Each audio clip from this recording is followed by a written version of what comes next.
Welcome to my YouTube channel. तो आज हम पढ़ेंगे बायोटेक्नोलॉजी प्रिंसिपल एंड प्रोसेसेस। तो चलो स्टार्ट करते हैं। बायोटेक्नोलॉजी के नाम में ही सब कुछ छुपा है। बायो मतलब लिविंग ऑर्गेनिज्म, ठीक है। टेक्नोलॉजी मतलब कुछ ना कुछ टेक्निक हम लोग यूज़ करने वाले हैं लिविंग ऑर्गेनिज्म के अंदर, ठीक है, जिससे कि हमें क्या मिल सके, हमारी यूज़फुल कुछ प्रोडक्ट्स मिल सके, कुछ ऐसी हम प्रोसेस यूज़ कर सकें जो कि ह्यूमन वेलफेयर के लिए अच्छी हो, ठीक है। बायोटेक्नोलॉजी मतलब कि ऐसी टेक्निक्स जिसमें हम लिविंग ऑर्गेनिज्म का या फिर कुछ एंजाइम्स का हम यूज़ करने वाले हैं, जिससे कि कुछ ना कुछ ऐसे प्रोडक्ट्स बनेंगे, ऐसी प्रोसेसेस बनेंगी जो कि हम ह्यूमंस के लिए काफ़ी यूज़फुल होंगी, ठीक है। जैसे हमने माइक्रोब इन ह्यूमन वेलफेयर में देखा था कि हमने वहाँ पे दही बनवाई थी, ठीक है, ब्रेड वाइन वगैरह। ये सारी की सारी चीज़ें किससे बनी थी? माइक्रो मेडिएटेड प्रोसेसेस से। बेसिकली यहाँ पे माइक्रोब भी क्या थे? लिविंग ऑर्गेनिज्म थे, जिसकी वजह से कुछ ऐसे प्रोडक्ट्स बने जो कि हमारे लिए यूज़फुल हुए, ठीक है। इसी तरीके से ये भी क्या है, बायोटेक्नोलॉजी के अंदर ही आते हैं, क्योंकि हमने क्या यूज़ किया, लिविंग ऑर्गेनिज्म के अंदर हमने कुछ ना कुछ टेक्निक यूज़ की, जिससे कि हमें डिफरेंट डिफरेंट चीज़ें मिली। लाइक हमने फर्मेंटेशन यूज़ की, ठीक है। हमने कर्ड कैसे बनाई, हमने मिल्क के अंदर क्या किया, थोड़ा सा आपने क्या खट्टा ऐड किया, जिससे क्या बनी, आपके पास दही बनी। तो यानी कुछ ना कुछ टेक्निक यूज़ की, जिसकी वजह से प्रोडक्ट बन के आपके पास आया, ठीक है। लेकिन अगर मैं बात करूँ कि मुझे ये चीज़ें लार्ज स्केल पे बनानी है, तो मुझे ज़रूरत पड़ेगी जेनेटिकली मॉडिफाइड ऑर्गेनिज्म की, जो कि हमें ये सारे प्रोडक्ट्स काफ़ी लार्ज स्केल पे बना के देंगे। क्लियर। एग्जाम्पल आपके पास जैसे कि इन विट्रो फर्टिलाइजेशन होता है, जो कि टेस्ट ट्यूब बेबी प्रोग्राम है। ये भी क्या है, बायोटेक्नोलॉजी के अंदर ही आता है। इसमें भी हम लिविंग ऑर्गेनिज्म का कुछ ना कुछ चीज़ यूज़ करके हम कुछ नया ही प्रोडक्ट बना के दे रहे हैं, राइट। इसके अलावा हम कुछ भी जीन बनवा सकते हैं, वो भी कौन करवा के दे रहा है? बायोटेक करवा के दे रही है। इसके अलावा हम कुछ ना कुछ वैक्सीन बनवाते हैं, एंटीबायोटिक्स वगैरह बनवाते हैं, वो भी कौन करता है? बायोटेक यूज़ कर रही है, ठीक है। इसके अलावा हम कुछ डिफेक्टिव जीन्स को भी ठीक करा सकते हैं। मानो आपके पास कोई बीमारी आ गई है, तो आप उसको ठीक करा सकते हो। जैसे इसके नेक्स्ट चैप्टर में आप पढ़ोगे एक बीमारी अदा करके, एडिनोसिन डीएमिनेज डेफिशिएंसी एक डिजीज़ होती है, ठीक है, जिसके अंदर ये जीन नहीं होता है, तो वो भी हम ठीक करवा सकते हैं बायोटेक की हेल्प से, ठीक है। तो ये सब किसके अंदर आता है? बायोटेक के अंदर आता है। इसके बाद हमारे पास यूरोपियन फेडरेशन ऑफ बायोटेक्नोलॉजी, एक हमारे पास ईएफबी आता है, जो कि हमें पुराने व्यू को भी लगा के देगा कि भाई पहले के ज़माने में इस तरीके से चीज़ें होती थी, ठीक है। ट्रेडिशनल व्यू भी बोलेंगे वो, और मॉडर्न मॉलिक्यूलर बायोटेक्नोलॉजी की तरफ से दोनों को मिला के डेफिनेशन देंगे। यानी कि उसकी बात भी रख ली और नई वाले की भी बात रख ली। तो उन्होंने हमें डेफिनेशन क्या दी? The integration of natural science and organism cell parts and molecular analogues for products and services. Integration basically क्या किया हमने? चीज़ों को मिक्स कर दिया ना, दोनों को मिला के हमने बोला कि नेचुरल साइंस को भी हम लोगों ने यूज़ कर लिया, किसके साथ? ऑर्गेनिज्म की सेल, किसी भी पार्ट के साथ, है ना, जैसे कि डीएनए वगैरह, कुछ भी आरएनए, कोई भी प्रोटीन, कार्बोहाइड्रेट, फैट, विटामिन, कुछ भी हो सकता है, जिससे कि हमने कुछ ऐसे यूज़फुल प्रोडक्ट्स बनाए, कुछ ऐसी सर्विसेज जो कि ह्यूमन के लिए काफ़ी यूज़फुल हो सकती हैं, ठीक है। इसके बाद हमारे पास आते हैं प्रिंसिपल्स, क्या क्या है आखिरकार जो बायोटेक है वो किस आधार पे काम कर रही है। तो नंबर 1, जेनेटिक इंजीनियरिंग। अब सुनो, जेनेटिक के नाम से समझ में आ रहा है, हम लोग डीएनए के केस में, आरएनए के केस में हम लोग क्या बन गए? इंजीनियर। यानी कि हमने कुछ ना कुछ चेंजेस कर दिए हैं, यानी ऑल्टर कर दिया है हमने जेनेटिक मटेरियल की केमिस्ट्री को, चाहे वो डीएनए हो या आरएनए हो, जिसकी वजह से क्या होगा, हमारे पास फिनोटाइप भी चेंज होगा होस्ट ऑर्गेनिज्म का। होस्ट का मतलब जिसके अंदर हम चेंजेस कर रहे हैं, ठीक है। अब मानो आपकी बॉडी के अंदर से कोई जीन निकाल दिया जो था पहले, तो अब आप डिफरेंट दिखोगे ना। तो हम जैसे ही मानो किसी के अंदर मैंने कुछ ना कुछ ऑल्ट्रेशन की किसी के जेनेटिक मटेरियल में, ठीक है, उसको फिर मैंने वहाँ पे दूसरा जीन, मैंने उसकी होस्ट की बॉडी के अंदर मैंने दूसरा जीन डलवा दिया, अब क्या होगा, उसकी फिनोटाइप भी चेंज होगी। दूसरा, बायो प्रोसेस इंजीनियरिंग, मतलब अब जो लिविंग जो चीज़ें बनी हैं आपके पास, है ना, एक तरीके से अब आप उसके अंदर कुछ ना कुछ ऐसी चीज़ें यूज़ करोगे ताकि वहाँ पे सिर्फ और सिर्फ डिज़ायर्ड माइक्रोब की ग्रोथ हो, है ना। वहाँ पे आप याद रखोगे, ध्यान दोगे कि कोई भी कंटामिनेशन वहाँ पे ना हो पाए, जो भी आपने जो प्रोडक्ट बनाया है। आप थोड़ी ना चाहोगे इतनी मेहनत से आपने चीज़ें करी हैं कंप्लीट और फिर उसके बाद कोई ख़राब कर दे, बिल्कुल नहीं। तो हम वहाँ पे मेंटेनेंस देखेंगे, क्या वहाँ पे स्टेराइल कंडीशन है, जिससे कि मेरा सिर्फ और सिर्फ डिज़ायर्ड माइक्रोब की ही ग्रोथ हो, अनडिज़ायर्ड माइक्रोब की ग्रोथ ना हो। एग्जाम्पल, एंटीबायोटिक्स, वैक्सीन, एंजाइम्स, ये सब किसके अंदर आते हैं? बायो प्रोसेस इंजीनियरिंग के। ठीक है। अब देखते हैं आखिरकार कॉन्सेप्चुअल डेवलपमेंट क्या है प्रिंसिपल ऑफ जेनेटिक इंजीनियरिंग की। तो हम सभी जानते हैं कि हमें काफ़ी एडवांटेजेस होती हैं सेक्सुअल रिप्रोडक्शन की ओवर एसेक्सुअल। क्यों? क्योंकि जो सेक्सुअल रिप्रोडक्शन है वो हमें वेरिएशंस देता है, जिसकी वजह से क्या होगा, अलग अलग तरीके का जेनेटिक मेकअप बनेगा किसी भी इंडिविजुअल का। वो यूजफुल होगा उस इंडिविजुअल के लिए भी, ऑर्गेनिज्म के लिए भी और पॉपुलेशन के लिए। जबकि एसेक्सुअल वाला क्या करता है, एक ही पेरेंट है जिसकी वजह से जेनेटिक इन्फॉर्मेशन प्रिजर्व रहती है, जबकि सेक्सुअल रिप्रोडक्शन क्या करता है, वेरिएशन को आगे प्रमोट करता है। ठीक है। सो पहले के ज़माने में ट्रेडिशनल हाइब्रिडाइजेशन पहले के टाइम पे हम लोग यूज़ कर रहे हैं, प्लांट के अंदर एनिमल ब्रीडिंग के अंदर हम लोग पहले से करवा रहे हैं। ये क्या होता है, इसमें हम बेसिकली क्या करते हैं, हम ना दो अच्छी अच्छी चीज़ें ले लेंगे, हम सुपीरियर वैरायटी ले लेंगे। एग्जाम्पल मानो आपके पास एक काऊ यहाँ पे है, एक काऊ यहाँ पे है, ये अच्छे से मिल्क देती है, ठीक है, ये बीमार बहुत कम पड़ती है। तो पुराने के ज़माने में क्या किया इन्होंने, हाइब्रिडाइजेशन करवा देते थे हम लोग। ठीक है। तो इससे क्या होता था, अब जो जीन जो बन के आएगी जो काऊ, उसके अंदर मिल्क वाला भी जीन होगा और बीमारी से लड़ने वाला जीन भी होगा। लेकिन कभी कभी क्या होता था, हमारे पास मनचाही चीज़ तो मिल गई, उसके साथ साथ हमें कुछ अनडिज़ायरेबल जीन्स भी मिल गए, अनडिज़ायरेबल चीज़ें भी मिल गई जो कि हम नहीं चाहते थे। तो पहले जो ट्रेडिशनल हाइब्रिडाइजेशन होती थी उसमें मल्टीप्लिकेशन हो गई अनडिज़ायरेबल जीन की, किसके साथ, डिज़ायर्ड जीन की। जबकि मैं तो सिर्फ क्या चाहती थी कि मुझे सिर्फ मिल्क वाला अच्छा मिले और बीमार वो मेरी काऊ ना हो, बट मुझे कुछ ना कुछ इसके साइड इफ़ेक्ट, कुछ ना कुछ अनडिज़ायरेबल चीज़ें भी साथ साथ मिल गई। तो अब उस चीज़ को ओवरकम करने के लिए हमारे पास आती है रिकॉम्बिनेंट डीएनए टेक्नोलॉजी, जो कि हमें सिर्फ और सिर्फ आइसोलेट करके देगा, हमें सिर्फ और सिर्फ डिज़ायरेबल जीन ही आगे प्रोजेनी में शो करेगा। तो यहाँ पे हमने क्या किया, जितने भी जो अनडिज़ायरेबल जीन थे उनको मैंने क्या कर दिया, उनकी ग्रोथ को रेस्ट्रिक्ट कर दिया और सिर्फ डिज़ायरेबल चीज़ें ही आगे प्रमोट होंगी। ठीक है। तो अब देखते हैं फेट क्या होता है किसी भी डीएनए का जो मैं पीस ले रही हूँ ना, जिसको मैं किसी भी ऑर्गेनिज्म के अंदर डालने वाली हूँ। यानी जो मैंने जो फॉरेन डीएनए लिया है, फॉरेन डीएनए मतलब जो डीएनए आपकी बॉडी का नहीं है, उसको मैं एक होस्ट के अंदर डलवाऊंगी। तो इसका फेट क्या होगा, फॉरेन डीएनए कैसे कैसे आगे काम करेगा। तो सुनो, फॉरेन डीएनए को अगर मैं होस्ट के जीनोम के अंदर डालती हूँ तो ही वो आगे जाके रेप्लिकेट करेगा, क्योंकि तुम्हें पता है जब तक वो उसके डीएनए का पार्ट नहीं बनेगा, मतलब कि जब तक वो क्रोमोसोम का पार्ट नहीं बनेगा तब तक तो वो ना ही रेप्लिकेट करेगा, ना ही वो कॉपीज़ वगैरह बना पाएगा। ठीक है। तो सबसे पहले हम उसे इंटीग्रेट कराना पड़ेगा जीनोम के अंदर, तभी ही जाके वो मल्टीप्लाई करेगा और इनहेरिट होगा फ्रॉम पेरेंट टू ऑफस्प्रिंग। ठीक है। क्यों? क्योंकि वो क्रोमोसोम का पार्ट बन चुका है। क्लियर। इसके अलावा हमारे क्रोमोसोम के अंदर कुछ स्पेसिफिक डीएनए सीक्वेंसेस होते हैं जिसे कहते हैं ओरिजिन ऑफ रेप्लिकेशन। तो हमें ध्यान देना है कि हमने जो एलियन पीस डलवाया डीएनए का, जो फॉरेन डीएनए डलवाया, उसको हमें ओरिजिन ऑफ रेप्लिकेशन की साइट पे बिठाना पड़ेगा, तभी ही वो जाके आगे जाके इनिशिएट कर पाएगा रेप्लिकेशन को। क्लियर। तो इसका मतलब हमें क्रोमोसोम का उसको पार्ट बनाना पड़ेगा और सीक्वेंसेस के पास में उसको लेके जाना पड़ेगा, जो कि ओरिजिन ऑफ रेप्लिकेशन होता है। तभी वो जाके रेप्लिकेट करेगा और मल्टीप्लाई कर पाएगा होस्ट की बॉडी के अंदर। अगर वो मल्टीप्लाई करेगा, काफ़ी सारी कॉपीज़ बनेंगी, इसी को हम बोलते हैं क्लोनिंग। ठीक है। सो मल्टीपल कॉपीज़ बनेंगी टेम्पलेट डीएनए की, जिसको हम आगे क्या बोलेंगे, क्लोनिंग, जीन क्लोनिंग। राइट। अब देखते हैं किस तरीके से पहला हमारे पास रिकॉम्बिनेंट डीएनए मॉलिक्यूल बना था। तो सुनो, सबसे पहले हमने क्या किया, हमारे पास एक होता है ई. ठीक है। ई. क्या है, बैक्टीरिया है। अब ई. हमारा ना एंटीबायोटिक रेजिस्टेंट नहीं है, मतलब कि ये एंटीबायोटिक इसके ऊपर कोई भी आप डालोगे तो बीमार पड़ जाएगा। हम चाहते हैं कि एंटीबायोटिक रेजिस्टेंट बन जाए। ठीक है। इसको कोई बीमारी ना हो सके। तो अब इसके लिए हमें क्या ज़रूरत पड़ेगी, हमें एक जीन ढूंढ के लाना पड़ेगा जो कि एंटीबायोटिक रेजिस्टेंट जीन हो।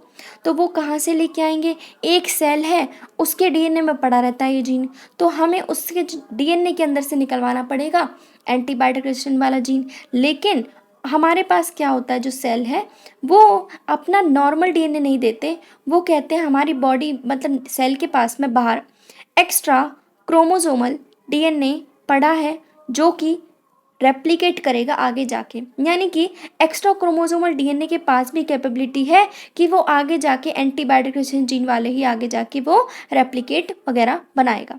ठीक है। सो हमारे पास क्या होता है, पहले तो हम जीन ढूंढेंगे। जीन मिल गया, कहाँ से मिला, नेटिव प्लाज्मिड। प्लाज्मिड क्या है, ये डीएनए था, इसके बाहर जो क्रोमोसोमल डीएनए था, extra chromosomal autosomal replicating molecule DNA था, वो हमारे पास क्या है, प्लाज्मिड। ठीक है, तो हमने इस प्लाज्मिड के अंदर से हम वो जीन निकालेंगे। ठीक है, अब सुनो, हमें जीन मिल गया किसका, किसका मिला, प्लाज्मिड का। ठीक है, अब इस प्लाज्मिड का हम जीन लाएंगे और मैं चाहती हूँ इस ई कोलाई के जीन के अंदर मैं इसको डलवा दूँ, लेकिन इतना आसान नहीं है। इसको डलवाने के लिए भी हमें किसी सहारे की ज़रूरत पड़ेगी, तो बीच में कौन आएगा, वेक्टर। अब वेक्टर्स क्या होते हैं, जैसे कि आपने मलेरिया पढ़ा होगा, तो मलेरिया किसके थ्रू हो रहा था, मक्खी के थ्रू, मॉस्किटो के थ्रू। तो मॉस्किटो बेसिकली क्या कर रही थी, बीमारी को कैरी कर रही थी ना, तो वो भी क्या था, वेक्टर, वहाँ पे वेक्टर की तरह काम कर रही थी। इसी तरीके से मैं चाहती हूँ कि मेरे जो जीन है इसको मेरा वेक्टर कैरी कर ले और फिर ये ई कोलाई की बॉडी के अंदर उसको ट्रांसफ़र कर दे, तो हमें वेक्टर की ज़रूरत पड़ेगी। वेक्टर कौन है, सैल्मोनेला टाइफी म्यूरियम। क्लियर, अब ये सुनते जाना। अब मानो तुमने जो जीन निकाला एंटीबायोटिक जीन, इसको कट करना इतना आसान नहीं है, तुमने कट भी तो किया होगा ना। तो मानो ये डीएनए था प्लाज्मिड का, तो आप इतने पोर्शन को चाहते हो, तो इसको कट करवाने के लिए आपको सीजर की जरूरत पड़ेगी, जिसे बोलते हैं मॉलिक्यूलर सीजर या फिर रेस्ट्रिक्शन एंजाइम्स। ठीक है, रेस्ट्रिक्शन एंडोन्यूक्लियस से इसको हम कट करेंगे। ओके, अब जो मेरे पास जो प्लाज्मिड था वो भी तो ऐसे था, तो उसको भी तो कट करना पड़ेगा, बिल्कुल। तो उसको कट करेंगे, उसको भी किससे करेंगे, रेस्ट्रिक्शन एंडोन्यूक्लियस से। तो पहले आपको जीन को कट करवाना पड़ेगा, जब जीन को कट करवा लिया फिर बैक उसको करवाना पड़ेगा प्लाज्मिड को, फिर इन दोनों को यहाँ पे जोड़ना पड़ेगा। ठीक है, जीन को और वेक्टर डीएनए को। अब इसको जुड़वाता कौन है, डीएनए लाइगेज। कौन करवाएगा, डीएनए लाइगेज। तो याद रखो, रेस्ट्रिक्शन एंजाइम डीएनए को कट करने का काम करेंगे और डीएनए लाइगेज उसको जोड़ने का काम करेंगे। क्लियर, तो मानो ये आपके पास यहाँ पे ये था वेक्टर डीएनए, इसके अंदर मैंने क्या डलवा दिया, प्लाज्मिड का डीएनए एंटीबायोटिक जीन वाला, ये रहा पोर्शन। अब ये मेरे पास रिकॉम्बिनेंट डीएनए बन गया, क्योंकि मैंने दोनों डीएनए को रिकम्बाइन कर दिया एक तरीके से। सो ये क्या बना, रिकॉम्बिनेंट डीएनए। अब आप इसको ई कोलाई की बॉडी के अंदर डीएनए के अंदर इंट्रोड्यूस करवा सकते हो। अब जैसे ही आप इसको डीएनए के अंदर डलवाओगे ई कोलाई के अंदर, तो वो रेप्लिकेट करेगा होस्ट के जीनोम के डीएनए के साथ और मल्टीपल कॉपीज बनाएगा, जिसको हम क्या बोलेंगे, क्लोनिंग बोलेंगे। क्लियर, तो सुनो, सबसे पहले हमें जीन मिला एंटीबायोटिक रेजिस्टेंट जीन, जो कि प्लाज्मिड का है। ठीक है, जो कि autonomously replicating circular extra chromosomal DNA होता है। ठीक है, किसके साथ लिंक करेंगे, सैल्मोनेला टाइफीम्यूरियम के साथ। ये क्या है, वेक्टर। तो सबसे पहले साइंटिस्ट आते कोहन और बोयर 1972 के अंदर, ये एंटीबायोटिक रेजिस्टेंट जीन को कट करते हैं बाय यूजिंग रेस्ट्रिक्शन एंडोन्यूक्लियस, इसको पढ़ेंगे। ठीक है, फिर साथ साथ किसको कट करेंगे, प्लाज्मिड को भी कट करेंगे। ठीक है, तो इसकी जो डीएनए की जो कटिंग है वो हम किसके थ्रू करवाते हैं, मॉलिक्यूलर सीजर्स के थ्रू करवाते हैं, जिसे बोलते हैं रेस्ट्रिक्शन एंजाइम। ठीक है, फिर इस डीएनए के जो तुमने जो कट किया है उसको प्लाज्मिड डीएनए के साथ लिंक करवा दो, किसके थ्रू, डीएनए लाइगेज के थ्रू। ठीक है, वेक्टर के अंदर क्या करवा दिया आपने, लिंक करवा दिया। तो वेक्टर्स बेसिकली क्या है, जिस तरीके से मॉस्किटो वेक्टर की तरह काम कर रहा था ना, मलेरिया पैरासाइट को लेके जा रहा था, सेम इसी तरीके से हमारे पास वेक्टर डीएनए भी यही काम करता है, वो फॉरेन डीएनए को होस्ट बॉडी के अंदर लेके जाएगा। ठीक है, इसको हम किसके थ्रू जोड़ेंगे, तो डीएनए लाइगेज के थ्रू, मैंने बता दिया। रेस्ट्रिक्शन एंडोन्यूक्लियस क्या करते हैं, डीएनए को कट करते हैं और डीएनए लाइगेज डीएनए को जोड़ेंगे। ठीक है, जो डीएनए का जो कटिंग पार्ट था ना, उसको वो उसके एंड्स को वो जोड़ देगा। क्लियर, अब इससे क्या बनेगा, हमारे पास ये रहा प्लाज्मिड, ये रहा नया वाला डीएनए यानी फॉरेन डीएनए, ये क्या बना, रिकॉम्बिनेंट डीएनए। ठीक है, तो रिकॉम्बिनेंट डीएनए हमारे पास बन के आ जाएगा। ठीक है, जो कि सर्कुलर ऑटोनोमसली रेप्लिकेटिंग डीएनए होगा, जिसको हमने इन विट्रो बनाया है, तो इसको हम क्या बोलेंगे, रिकॉम्बिनेंट डीएनए। फिर आप इसको होस्ट की बॉडी के अंदर ट्रांसफर करवा दो, एस्ट्रेज कोलाई के अंदर। ठीक है, ये भी सेम सैल्मोनेला की तरह ही होता है। अब आप रेप्लिकेट करवाना चाहोगे होस्ट की बॉडी के अंदर, बिल्कुल, तो वो किससे कराते हैं, डीएनए पॉलीमरेज के थ्रू करवाओगे, ताकि डीएनए की पॉलीमराइजेशन होती रहे। फिर वो खूब सारी मल्टीपल कॉपीज बनाता जाएगा, जिसको हम बोलते हैं जीन क्लोनिंग। सिंपल। अब जो मेरे पास जो क्लोनिंग होती जाएगी, तो उसके ई कोलाई के अंदर हमारे पास एंटीबायोटिक रेजिस्टेंट जीन भी मिलते जाएंगे। क्लियर, तो अगर हम बात करें, 3 बेसिक स्टेप होने चाहिए किसी भी जेनेटिकली मॉडिफाइड ऑर्गेनिज्म के अंदर। नंबर 1, पहले आपको डिज़ायरेबल जीन ढूंढ के लाना है कि आप चाहते क्या हो, है ना। दूसरा, हमें फिर जब जीन मिल गया तो उसको होस्ट की बॉडी के अंदर डलवाओगे बाय यूजिंग वेक्टर्स। क्लियर। अब जैसे वेक्टर के अंदर डलवा दिया, फिर आप ध्यान रखोगे जैसे क्या उसकी मेंटेनेंस क्या हो रही है, क्या जो हमने जो जीन डलवाया क्या उसकी प्रोजेनी के अंदर वो शो हो भी रहा है या फिर नहीं हो रहा। ठीक है, अब आते हैं टूल्स क्या क्या रिकॉम्बिनेंट डीएनए टेक्नोलॉजी के। सो अभी मैंने आपको बताया रेस्ट्रिक्शन एंजाइम, रेस्ट्रिक्शन एंडोन्यूक्लियस हो गया था, फिर डीएनए लाइगेज हो गया था। तो ये हमारे पास कुछ होते हैं। एक हो गया था वेक्टर्स, ठीक है, क्या हो गया था वेक्टर्स। तो सुनो, नंबर 1 रेस्ट्रिक्शन एंजाइम। 1963 में दो एंजाइम मिले हमें, जो कि देखो कोलाई होता है बेसिकली, ठीक है। कोलाई बैक्टीरिया है, बैक्टीरिया को खाने के लिए बैठा रहता है ऊपर बैक्टीरियोफेज, ठीक है। ये वायरस है जो कि इसको इन्फेक्ट करता है। लेकिन हमने क्या देखा कि हमारे पास बैक्टीरियोफेज की ग्रोथ को कोई रेस्ट्रिक्ट कर रहा था, यानी बैक्टीरियोफेज के काम के अंदर कोई रुकावट ला रहा था। वो कौन था? रेस्ट्रिक्शन एंजाइम, ठीक है। तो यहाँ पे क्या हो रहा था, एक तो डीएनए को कट कर रहा था, दूसरा मिथाइल ग्रुप ऐड कर रहा था डीएनए पे। यही क्या होता है? Restriction endonuclease. तो हमें काम है रेस्ट्रिक्शन एंडोन्यूक्लियस। तो पहला रेस्ट्रिक्शन एंडोन्यूक्लियस था हिंद 2, ठीक है। इनकी जो फंक्शन है वो डिपेंड करती है कि किस तरीके का डीएनए न्यूक्लियोटाइड सीक्वेंस इनके पास प्रेजेंट है, ठीक है। अब इसका जो काम था कि डीएनए को कट करता है, वो हमें 5 साल बाद पता चला। ढूंढ तो हमने इसे 5 साल पहले लिया था, लेकिन इसका जो इम्पोर्टेंस थी वो हमें 5 साल बाद पता चली, ठीक है। तो ये काम कहाँ करता है? ये 6 बेस पेयर को पहले आइडेंटिफाई करेगा, उनके रिकॉग्नाइज करेगा, उनके स्पेसिफिक सीक्वेंस को, वहाँ पे वो काम करता है। हिंद 2 के अलावा हमारे पास 900 रेस्ट्रिक्शन एंजाइम और भी हैं, जो कि 230 स्ट्रेन्स ऑफ बैक्टीरिया से हमने लोगों ने आइसोलेट किए हैं। क्लियर। अब अगर हम बोले कि नामकरण कैसे होता है, तो जैसे कि ई को R1 है हमारे पास, तो सुनो, जो पहला लेटर है लिविंग वर्ड में हमने पढ़ा था जीनस, फर्स्ट लेटर किसको डिनोट करेगा? जीनस। सेकंड थर्ड नेम क्या बताएगा? स्पीशीज का नेम होगा, ठीक है। तो नंबर 1 क्या है? ई मतलब एस्चेरिचिया। CO मतलब कौन? कोलाई। तो कोलाई क्या होगा? स्पीशीज का नाम हो गया। R1, R का मतलब स्ट्रेन कैसा है? स्मूथ स्ट्रेन है या फिर रफ स्ट्रेन है, ठीक है। पीछे रोमन नंबर लिखे हैं 1, यानी कि किस ऑर्डर में इसको हमने ढूंढा है, नंबर 1 पे, सेकंड पे, थर्ड पे, फोर्थ पे। तो ये हमारे पास बताता है ऑर्डर। तो हमारे पास पहला वर्ड क्या बताएगा? जीनस। सेकंड दो जो लेटर होंगे वो बताएंगे स्पीशीज, ठीक है। और जो आर है वो हमें बताएगा कि स्ट्रेन का नाम क्या है, वो स्मूथ है या फिर रफ है। जो रोमन नंबर पीछे लिखे होंगे वो हमें इंडिकेट करेंगे कि किस ऑर्डर में हम लोगों ने उसको आइसोलेट किया है। फिर रेस्ट्रिक्शन एंजाइम आते हैं, जो कि लार्ज क्लास ऑफ एंजाइम से बिलोंग करते हैं, जिसको बोलते हैं न्यूक्लियस। अब न्यूक्लियस के नाम से समझ में आ रहा है कि ये न्यूक्लिक एसिड पे ये लोग काम करने वाले हैं, यानी कि डीएनए वगैरह पे काम करेंगे। दो तरीके से होते हैं हमारे पास, एक्सोन्यूक्लियस, एंडोन्यूक्लियस। एक्सोन्यूक्लियस हमारे पास क्या करेंगे? देखो ये मानो डीएनए है, एक्सो मतलब एग्जिट, यानी जो एंड्स पे कट करते हैं डीएनए के, वो होते हैं एक्सोन्यूक्लियस।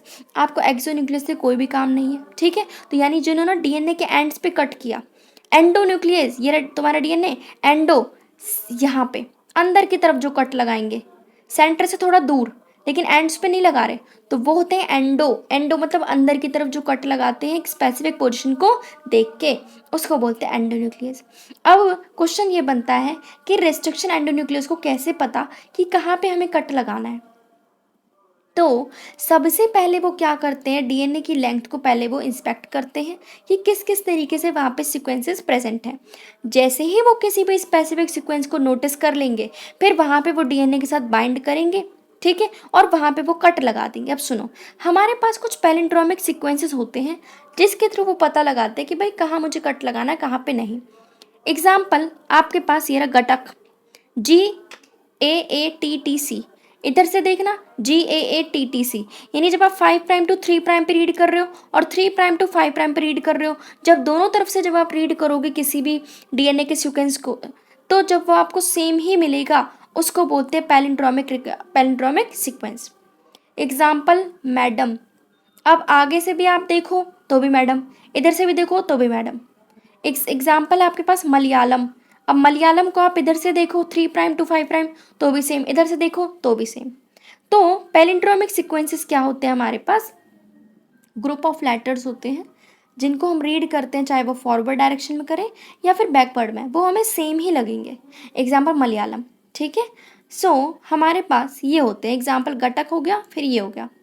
अब सुनो, ये जो हमें यहाँ पे जो डायग्राम बना के दिखा रखा है, तो सुनो सबसे पहले कैसे काम करेंगे। हमारे पास मैंने अभी आपको बताया फॉरेन डीएनए होता है। फॉरेन डीएनए क्या था, जो मैं चाहती हूँ, जीन ऑफ इंटरेस्ट जो मेरा है, ठीक है। तो हम क्या करेंगे, यहाँ से तो पहले यहाँ से कट लगाएंगे। तो सुनो, यहाँ से आपने कट लगाया तो देखो AATTC। अब याद रखोगे यहाँ का G छोड़ दो, ठीक है, और यहाँ का आप लोग A छोड़ दो। तो देखो यहाँ से कट लगाया तो आपके पास यहाँ पे बन के आया, नीचे का पूरा आपने वाइप आउट कर दिया। सेम इसी तरीके से इधर का आपने हटा दिया, तो नीचे का क्या आया, अपने पास ये आया, ये रहा। अब सोच के देखो, हमारे पास हमें फॉरेन डीएनए को भी और वेक्टर डीएनए को भी, दोनों को हमें सेम ही एंजाइम से कट करना पड़ेगा, सेम ही रेस्ट्रिक्शन एंडोन्यूक्लियस हम लोग कट करेंगे, ठीक है। जिससे क्या होगा, सेम स्टिकी एंड्स बनेंगे। स्टिकी एंड्स मतलब क्या होता है, जैसे ही हम डीएनए को कट करते हैं ना, तो वहाँ पे कुछ स्टिकी एंड्स प्रेजेंट होते हैं। अब इससे क्या होगा, हाइड्रोजन बॉन्ड यहाँ पे लगे रहते हैं। अब इधर के हाइड्रोजन बॉन्ड दूसरे वाले डीएनए के ऊपर जाके अटैच हो जाएंगे। क्लियर। तो इस तरीके से हमारे पास रेस्ट्रिक्शन एंडोन्यूक्लियस कट करते हैं। तो देखो जैसे ही हमने यहाँ पे कट लगाया, इधर से यहाँ पे कट लगाया, ठीक है, तो क्या हो गया, ये दोनों चीज़ें यहाँ पे लिंक कर गई। तो ये क्या बना, रिकॉम्बिनेंट डीएनए। अब फिर इसी रिकॉम्बिनेंट डीएनए को आपने इकोलाई के अंदर ट्रांसफर किया है, फिर आपने वो जीन क्लोनिंग करवाई है। तो यहाँ पे दिखाया गया किस तरीके से काम करता है। तो याद रखोगे यहाँ पे कैसे कैसे किया, यहाँ का जी छोड़ दो, ठीक है, फिर ये नीचे का पूरा पोर्शन आपका डिलीट कर दिया है, ऊपर का रह गया। यहाँ पे क्या किया, यहाँ पे ऊपर का हटा दिया, फिर इनको कंबाइन कर दिया, फिर बना रिकॉम्बिनेंट डीएनए। क्लियर। अब सुनो, रेस्ट्रिक्शन एंजाइम हमारे पास सेंटर से थोड़ा सा दूर कट करते हैं। पैलिंड्रोमिक साइट को पहले चेक करते हैं कि कहाँ पे मुझे कट करना है, ठीक है। फिर वहाँ पे स्टिकी एंड्स प्रेजेंट होते हैं, जिसकी वजह से हाइड्रोजन बॉन्ड वहाँ पे प्रेजेंट होंगे, जिसकी वजह से वो कॉम्प्लीमेंट्रिटी वहाँ पे शो करेंगे और वहाँ पे अटैच हो जाएंगे दूसरे वाले डीएनए के साथ में, ठीक है। अब डीएनए लाइगेज हमारा कैसे काम करेगा, स्टिकीनेस की वजह से, क्योंकि वहाँ पे स्टिकी एंड्स प्रेजेंट है, तो इधर के भी हाइड्रोजन बॉन्ड और नीचे वाले के भी हाइड्रोजन बॉन्ड बीच में जुड़ जाते हैं, और फिर डीएनए लाइगेज हमारे पास काम कर पाता है, ठीक है। सो रेस्ट्रिक्शन एंडोन्यूक्लियस को हम यूज़ करें जेनेटिक इंजीनियरिंग के अंदर, ठीक है, ताकि रिकॉम्बिनेंट मॉलिक्यूल बन सके डीएनए का, ठीक है। तो हमें एक चीज़ याद रखनी है, अगर हम फॉरेन डीएनए को अगर हम कट कर रहे हैं एक ही रेस्ट्रिक्शन से, तो दूसरे वाले वेक्टर को भी हमें उसी से कट करना है, क्योंकि फिर सेम स्टिकी एंड्स बनेंगे हमारे पास, तभी ही हमारे पास डीएनए लाइगेज काम कर पाएगा, ठीक है। तो ये यहाँ पे हम याद रखेंगे। तो देखो हमने क्या किया था, फॉरेन डीएनए लिया, यहाँ पे वेक्टर डीएनए लिया, ठीक है। अब ये फॉरेन डीएनए इतना बड़ा आया, मुझे सिर्फ इसका इतना पार्ट चाहिए, तो इसको किससे कट करेंगे, रेस्ट्रिक्शन एंडोन्यूक्लियस से। अब इसको यहाँ पे फिट करने के लिए इतनी जगह आपको यहाँ से उड़ानी पड़ेगी, तो यहाँ से भी किससे कट करवाएंगे, रेस्ट्रिक्शन एंडोन्यूक्लियस से, ठीक है। अब क्या करोगे, इस पार्ट को यहाँ पे अटैच करने के लिए अब यहाँ पे क्या प्रेजेंट होगा, स्टिकी एंड्स तो हो गए, ठीक है, जिससे क्या होगा, डीएनए लाइगेज इसको जोड़ देगा आपस में। अब ये मेरे पास क्या बना, रिकॉम्बिनेंट डीएनए बन के आ गया। अब ये रिकॉम्बिनेंट डीएनए को आप डलवा दो इकोलाई के अंदर, यानी यहाँ पे ट्रांसफॉर्मेशन हो जाएगी। अब इकोलाई के अंदर क्या होगा, क्लोनिंग होती रहेगी, वो मल्टीपल कॉपीज बनाएगा, इधर भी खूब सारी बनाता जाएगा, सिंपल, ठीक है। सो अब आता है हमारे पास सेपरेशन और and isolation of DNA fragments. देखो अब ये जो मेरे पास जो आई थी ना, ये जो फ्रेगमेंट, ये हमने ऐसे यूज़ नहीं कर दी है, इसके अंदर ऐसी फिट नहीं कर दी है, इसके अंदर भी हमने कुछ ना कुछ चेंजेस किए हैं। तो सुनो, हमारे पास क्या होता है, ये है जेल इलेक्ट्रोफोरेसिस। इसका मतलब जेल हम यूज़ करने वाले हैं, इसकी पूरी की पूरी बॉडी, यहाँ पे मैं क्या डालूंगी, जेल डालूंगी पूरे प्लेटफॉर्म पे, ठीक है। इलेक्ट्रो मतलब इलेक्ट्रिक फील्ड को मैं यहाँ पे इंड्यूस करवाना चाहूँगी। क्लियर। हम सब जानते हैं डीएनए हमारा कैसा होता है, एसिडिक होता है, यानी कि नेगेटिव होता है। क्लियर। तो मैं इलेक्ट्रिक फील्ड, इधर क्या होगा, पॉजिटिव चार्ज, इधर क्या है, नेगेटिव, ठीक है। अब क्या होगा, डीएनए की मैंने फ्रेगमेंट्स डाल दी, देखो ये फ्रेगमेंट्स दिख रही होंगी। अब ये आगे के मूव करेंगी।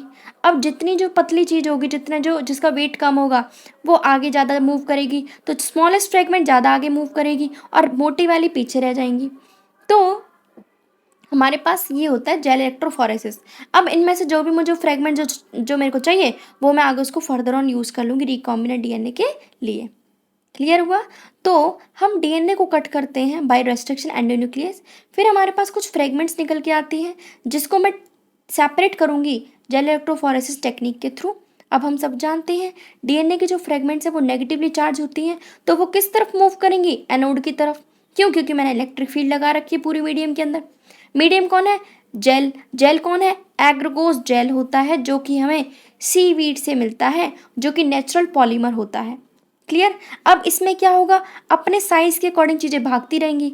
ठीक है, तो इसे बोलते हैं सीविंग इफेक्ट। पतले वाला आगे मूव करेगा, मोटे वाला पीछे रहेगा। ठीक है, तो सीविंग इफेक्ट यहाँ पे हमारे पास शो करेगा।